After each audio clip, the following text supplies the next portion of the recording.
सोनपुर गांव में सोमू नाम का एक गरीब किसान अपनी पत्नी उर्मिला के साथ रहता था।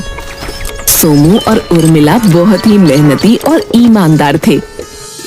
पिछले 2 दिनों से लगातार बारिश हो रही थी। मुझे तो लगता है आज भी यह बारिश बंद नहीं होने वाली है। हाँ, ऐसा ही लग रहा है। बादलों को तो देखो कितने काले हैं। अगर ये बारिश बंद नहीं हुई तो हमारा ये मिट्टी का घर जल्दी ही गिर जाएगा। हमने कितनी मुश्किलों से सिर छुपाने के लिए घर बनाया था। तुम सही कह रही हो, लेकिन ऊपर वाले की जैसी मर्जी होगी वैसा ही होगा। हम उसकी मर्जी के आगे कुछ भी नहीं कर सकते। सोमू और उर्मिला रात भर एक छतरी लेकर अपने घर के बाहर बैठे रहते हैं, लेकिन बारिश तो मानो उनका घर ही गिराने आई थी। सुबह होते होते उन दोनों का मिट्टी का घर गिर जाता है। अब क्या करेंगे हम? कुछ भी समझ में नहीं आ रहा है। मेरा तो दिमाग ही काम नहीं कर रहा। इस तरह हिम्मत हारने से कुछ नहीं होगा, कुछ तो करना ही पड़ेगा। चलो हम दोनों अपने गांव के जादुई कुएं के पास चलते हैं। वो सबकी मदद करता है, हमारी भी जरूर करेगा। तुम सही कह रही हो।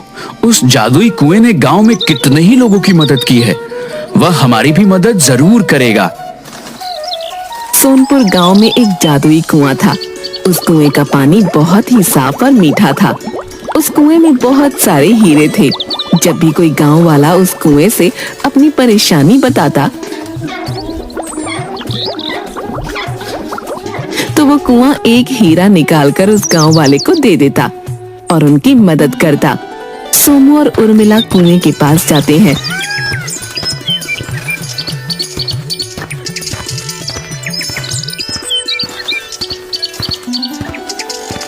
देखो तो इस कुएं का पानी कैसा चमक रहा है। जादुई कुएं, हम बड़ी उम्मीद लेकर आपके पास आए हैं। हमने बड़ी मेहनत से अपना एक छोटा सा मिट्टी का घर बनाया था ताकि हम सिर छुपा कर रह सके।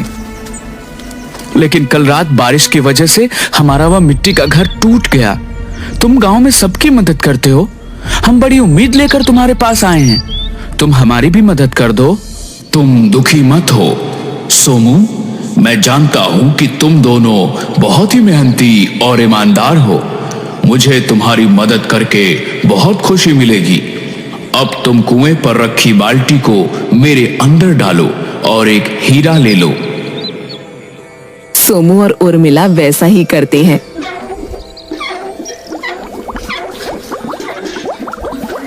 और एक हीरा ले लेते हैं। दोनों हीरे को देखकर बहुत खुश होते हैं। जादुई कुएं, तुम्हारा बहुत बहुत शुक्रिया। तुमने इस मुश्किल समय में हमारी मदद की। हम तुम्हारा ये एहसान पूरी जिंदगी नहीं भूलेंगे। वो दोनों हीरा लेकर चल पड़ते हैं।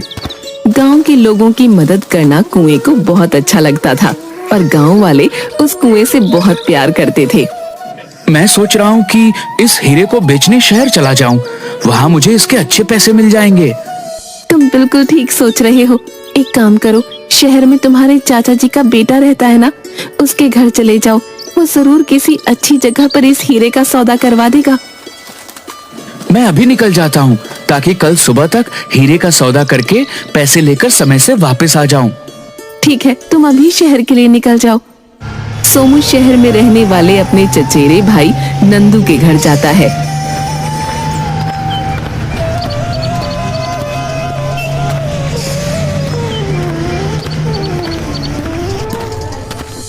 अरे सोमू भैया, आज तुम कैसे आ गए? मुझे तो लगता था कि तुम गांव में ही रहने वाले हो। हाँ भाई, गांव तो मुझे बहुत पसंद है, लेकिन क्या बताऊं, इस बार बारिश की वजह से हमने जो घर बांधा था वह टूट गया। हम बड़ी मुश्किल में आ गए। मैंने तो तुमसे कितनी बार कहा कि मेरे साथ चलो, मैं तुम्हारी कहीं न कहीं नौकरी लगवा दूंगा, लेकिन ना जाने तुम्हें उस गांव से क्या लगाव है। वह सब बातें छोड़ दो। मैं तुम्हारे पास एक काम से आया हूँ। हाँ सोमू भैया, बोलिए, क्या बात है? सोमू अपने थैले में से हीरा निकालता है। मुझे इस हीरे का सौदा करना है। नंदू की आंखें चमक जाती हैं। भैया, आपके पास ये हीरा कहाँ से आया? सोमू नंदू को गांव के जादुई कुएं के बारे में बताता है। नंदू थोड़ा लालची किस्म का इंसान था और बिना मेहनत के पैसे कमाना चाहता था। जादुई कुएं की बात सुनकर नंदू के मन में लालच आ जाता है। ठीक है भैया, मैं इस हीरे को आपको बहुत अच्छा दाम दिलवा दूंगा। तुम्हारा बहुत एहसान होगा भाई।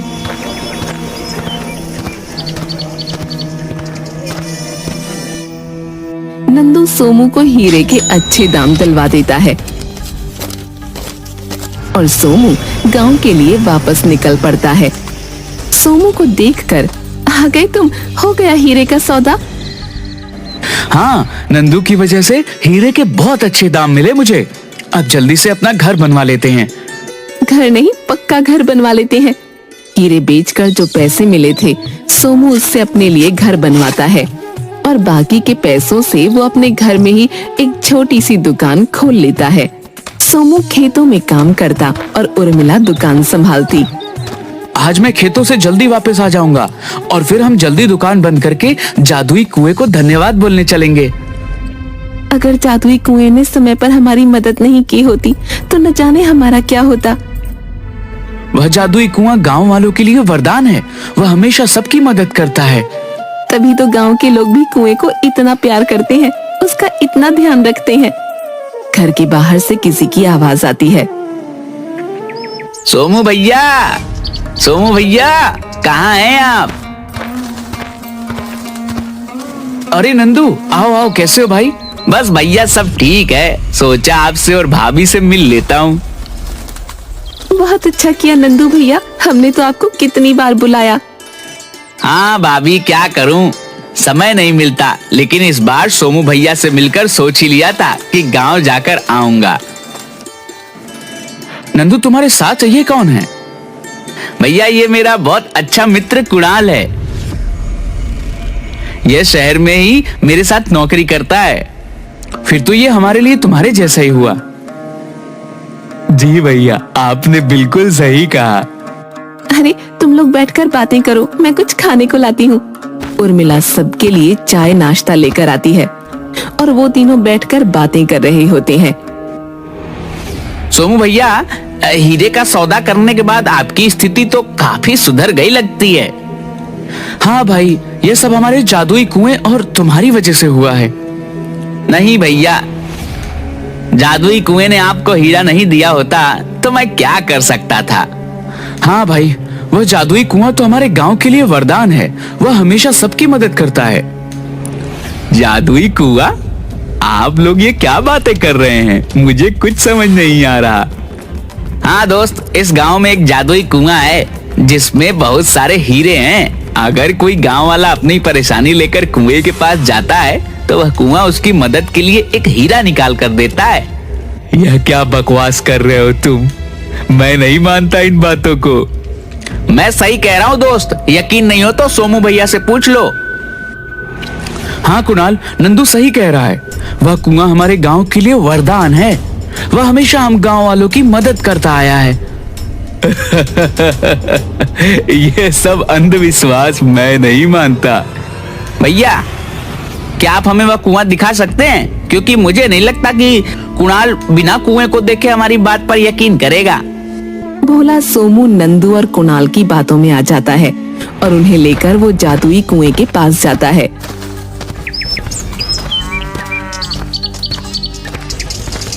इतने हीरे मैंने सोचा ही नहीं था। तुम सही कह रहे हो भाई, इतने हीरे इस कुएं में हैं। अगर ये सारे हीरे किसी को मिल जाए तो वह राजा बन जाएगा। इस कुएं के बारे में एक बात बहुत प्रसिद्ध है। यह कुआं सिर्फ मजबूर लोगों की ही मदद करता है और एक बार में एक इंसान को सिर्फ एक ही हीरा देता है। कुएं के अंदर देखकर नंदू और कुणाल एक दूसरे को देखकर हंसते हैं और सोमू के घर रात गुजारने वापस चले जाते हैं।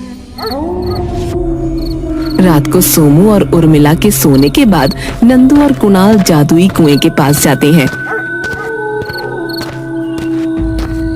भाई, हमें किसी भी तरह ये सारे हीरे इस कुएं से निकालने होंगे। अगर ये सारे हीरे हमें मिल गए तो हमें कभी नौकरी करने की जरूरत नहीं होगी। हम दोनों रातों रात अमीर हो जाएंगे। लेकिन हमें यह काम बड़ी सावधानी से करना होगा। तुम सही कह रहे हो।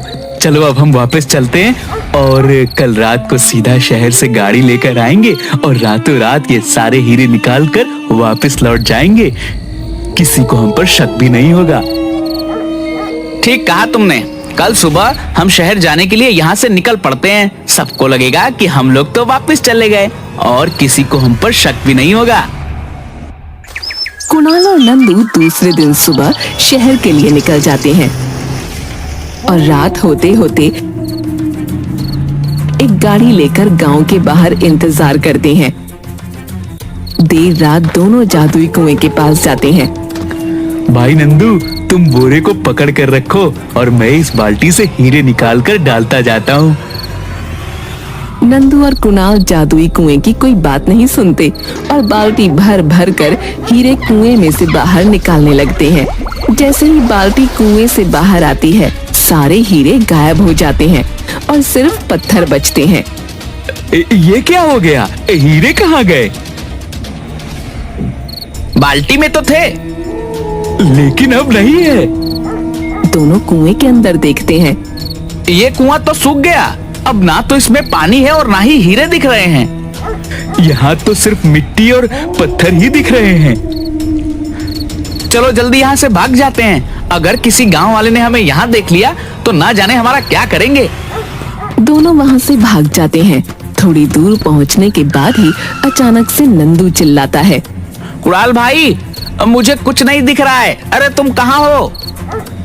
मैं यही हूँ। क्या हो गया तुम्हें? मुझे कुछ भी दिखाई नहीं दे रहा। मुझे अपना हाथ दो। ये लो, मेरा हाथ पकड़ो।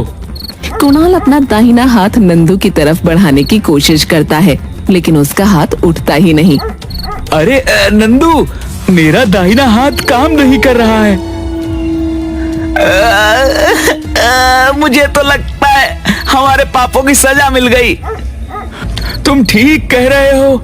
हमें उस जादुई कुएं के पास वापस जाकर उससे माफी मांगनी होगी। वो दोनों जादुई कुएं के पास वापस जाते हैं। दूसरी तरफ सुबह दो गांव वाले जादुई कुएं के पास मदद मांगने आते हैं और जब वो कुएं के अंदर देखते हैं तो कुआं सूख चुका होता है। जादुई कुएं, यह क्या हो गया तुम्हें? तुम सूख कैसे गए? मेरी मदद करो। मैंने हमेशा तुम गांव वालों की मदद की है। आज मुझे तुम्हारी मदद की जरूरत है। तुम बताओ हमें क्या करना है। हम तुम्हारे लिए सब कुछ करेंगे। पास के एक जंगल में एक आम का पेड़ है। उस पेड़ पर एक चुड़ैल रहती है। तुम्हें उस पेड़ का एक पत्ता लाकर मेरे अंदर डालना होगा और फिर मैं पहले की तरह हो जाऊंगा। हम तुम्हारी मदद तो करना चाहते हैं, लेकिन चुड़ैल से बहुत डर लगता है। उस चुड़ैल ने हमें खा लिया तो। धीरे धीरे जादुई कुएं के सूखने की बात पूरे गांव में फैल जाती है। सोमू और उर्मिला ये बात सुनकर जादुई कुएं के पास आते हैं। जादुई कुआं रो रो कर सबसे मदद मांग रहा होता है। तभी नंदू और कुणाल भी वहां आ जाते हैं। उन्हें अपने किए पर बहुत पछतावा हो रहा होता है। जादुई कुएं, हमें माफ कर दो। ये सब हमारी वजह से हुआ। अगर हम लालच नहीं करते तो आज तुम्हारी यह दशा नहीं होती। मैं तुमसे क्या कहूं? एक तरफ तुमने अपने लालच पे आकर मुझे इस स्थिति में पहुंचा दिया और दूसरी तरफ यह गांव वाले हैं जिनकी हमेशा बुरे वक्त में मैंने मदद की। आज मेरे बुरे वक्त में मेरी कोई मदद करने को तैयार नहीं है। नंदू और कुणाल को ही भेज दो, क्योंकि यह सब उनकी वजह से ही हुआ है। आप सब हमें माफ कर दीजिए। हमें अपनी गलती का एहसास हो गया है, लेकिन इस स्थिति में हम कैसे आम का पत्ता लेकर आएंगे? मैं तुम्हारी मदद करूंगा जादुई कुएं। तुम मुझे बताओ, तुम्हें पहले जैसा करने के लिए मुझे क्या करना होगा? पास के जंगल में आम के पेड़ पर चुड़ैल रहती है। तुम्हें उस पेड़ से एक पत्ता तोड़कर लाना होगा और मुझ में डालना होगा। मैं पहले जैसा हो जाऊंगा। जादुई कुएं, मैं अभी जंगल की तरफ जाता हूँ। उर्मिला और सोमू जंगल की तरफ निकल पड़ते हैं। वो जंगल के बीच में एक पेड़ के पास पहुंचते हैं और पेड़ से आवाज आती है, रुक जाओ, तुम आगे नहीं जा सकते हो। कौन हो तुम? सामने आकर बात करो। उस पेड़ में से एक परी निकलती है। मुझे पता है तुम दोनों जादुई कुएं के लिए आम का पत्ता लेने जा रहे हो, लेकिन उसे तोड़ना मुश्किल है क्योंकि उस पेड़ पर एक चुड़ैल रहती है। जो पेड़ को छूने से पहले ही तुम्हें खा लेगी। परी रानी, जादुई कुएं ने हमें बताया था कि उस पेड़ पर चुड़ैल रहती है, लेकिन हम अपने जादुई कुएं को ऐसे नहीं छोड़ सकते। उसने हमेशा हम गांव वालों की मदद की है। अगर गांव वाले उस कुएं की मदद नहीं करना चाहते तो तुम दोनों अपनी जान क्यों गंवाना चाहते हो? मैं तुम्हें हीरों से भरा हुआ एक घड़ा देती हूँ, तुम उसे लेकर वापस चले जाओ। नहीं, हमें कुछ भी नहीं चाहिए। हमें जब जरूरत थी तो जादुई कुएं ने हमारी मदद की थी, और आज जादुई कुएं को हमारी मदद की जरूरत है। तुम दोनों बेवकूफ हो जो उस चुड़ैल का भोजन बनने जा रहे हो। परी रानी, हम सिर्फ जादुई कुएं की मदद करना चाहते हैं, क्योंकि हमें पता है कि बुरा वक्त कैसा होता है। जादुई कुएं ने हमें हमारे बुरे वक्त से बाहर निकाला था, इसलिए आज अगर हमें अपने प्राण गंवाकर भी उसकी मदद करनी पड़ेगी तो हम जरूर करेंगे। तुम दोनों मेरी परीक्षा में पास हुए। कौन सी परीक्षा? मैं तो तुम दोनों की परीक्षा ले रही थी। क्या तुम दोनों घड़ा भर के हीरे लेकर वापस जाते हो या सच्चे दिल से जादुई कुएं की मदद करना चाहते हो? तुम दोनों बहुत नेक दिल हो। तुम मेरी ये जादुई छड़ी ले जाओ। आम के पेड़ के पास पहुंचकर इस छड़ी से 7 बार गोल गोल घुमाना। इसके जादू से कुछ समय के लिए वो चुड़ैल सो जाएगी और तुम दोनों जल्दी से आम का पत्ता लेकर वापस आ जाना। सोमू और उर्मिला परी की जादुई छड़ी लेकर आम के पेड़ के पास पहुंच जाते हैं और जैसा परी ने कहा था वैसा करते हैं।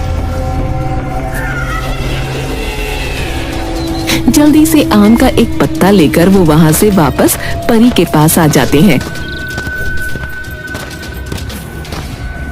परी रानी, आपका बहुत बहुत शुक्रिया। आपने हमारी मदद की। यह लीजिए आपकी जादुई छड़ी। शुक्रिया तो मुझे तुम दोनों का करना चाहिए। वो जादुई कुआं मेरी बहन सोन परी है, जिसे एक जादूगर ने बहुत सालों पहले उसकी शक्तियों के साथ उसे कुएं में कैद कर दिया था। और उस जादूगर के जादू को खत्म करने के लिए जब मैंने कोशिश की तो उसने मुझे इस पेड़ में कैद कर दिया। बहुत सालों की तपस्या के बाद मुझे और मेरी बहन को एक योगी ने आशीर्वाद दिया कि जब कोई सच्चा मनुष्य निस्वार्थ भाव से हमारी मदद करने आएगा तब हम दोनों इस कैद से आजाद हो जाएंगी। और आज तुम दोनों की वजह से मैं और मेरी बहन उस जादूगर की कैद से आजाद हो जाएंगे। परी जी, क्या आप सच कह रही हैं? हमारा जादुई कुआं एक परी है? हाँ, मैं बिल्कुल सच कह रही हूँ। वो तीनों जादुई कुएं के पास वापस आते हैं। जैसे ही सोमू आम का पत्ता उस कुएं में डालता है, कुएं के अंदर से सोन परी बाहर आती है। तुम्हारा बहुत बहुत शुक्रिया। तुम दोनों के निस्वार्थ भाव की वजह से आज मैं और मेरी बहन उस जादूगर के जादू से मुक्त हो गए हैं। अब हम अपने परीलोक वापस जा सकते हैं। शुक्रिया तो आपका है, जो आपने इतने सालों तक इस कुएं में कैद रहने के बाद भी अपना स्वभाव नहीं बदला और हमेशा दूसरों की मदद की। मदद तो मैंने इस गांव में सबकी की, लेकिन आज जब मुझे मदद की जरूरत थी तो सबने अपना मुंह फेर लिया। मैं तुम दोनों का एहसान कभी नहीं भूलूंगी। और मैं नंदू और कुणाल को भी माफ करती हूँ। उन्होंने जो किया उसकी सजा उन्हें मिल गई है। नंदू, कुणाल और गांव वाले अपने किए पर बहुत शर्मिंदा होते हैं और सोन परी से माफी मांगते हैं। सोन परी और उसकी बहन परी लोग वापस चले जाते हैं और जाते जाते वो दोनों सोमू और उर्मिला के घर में हीरों से भरा हुआ एक घड़ा रख देते हैं। और अगर तुम लोगों को ये वीडियो पसंद आई तो यार लाइक मार दो, और नहीं आई तब भी लाइक मार दो, क्योंकि फर्क नहीं पड़ता। सही बता रहा हूँ, फर्क नहीं पड़ता, बस लाइक मार दो। और अगर तुम लोग नए हो तो सब्सक्राइब करो, वो जो लाल वाला बटन है उस पर कुछ भी फेंक के मारो।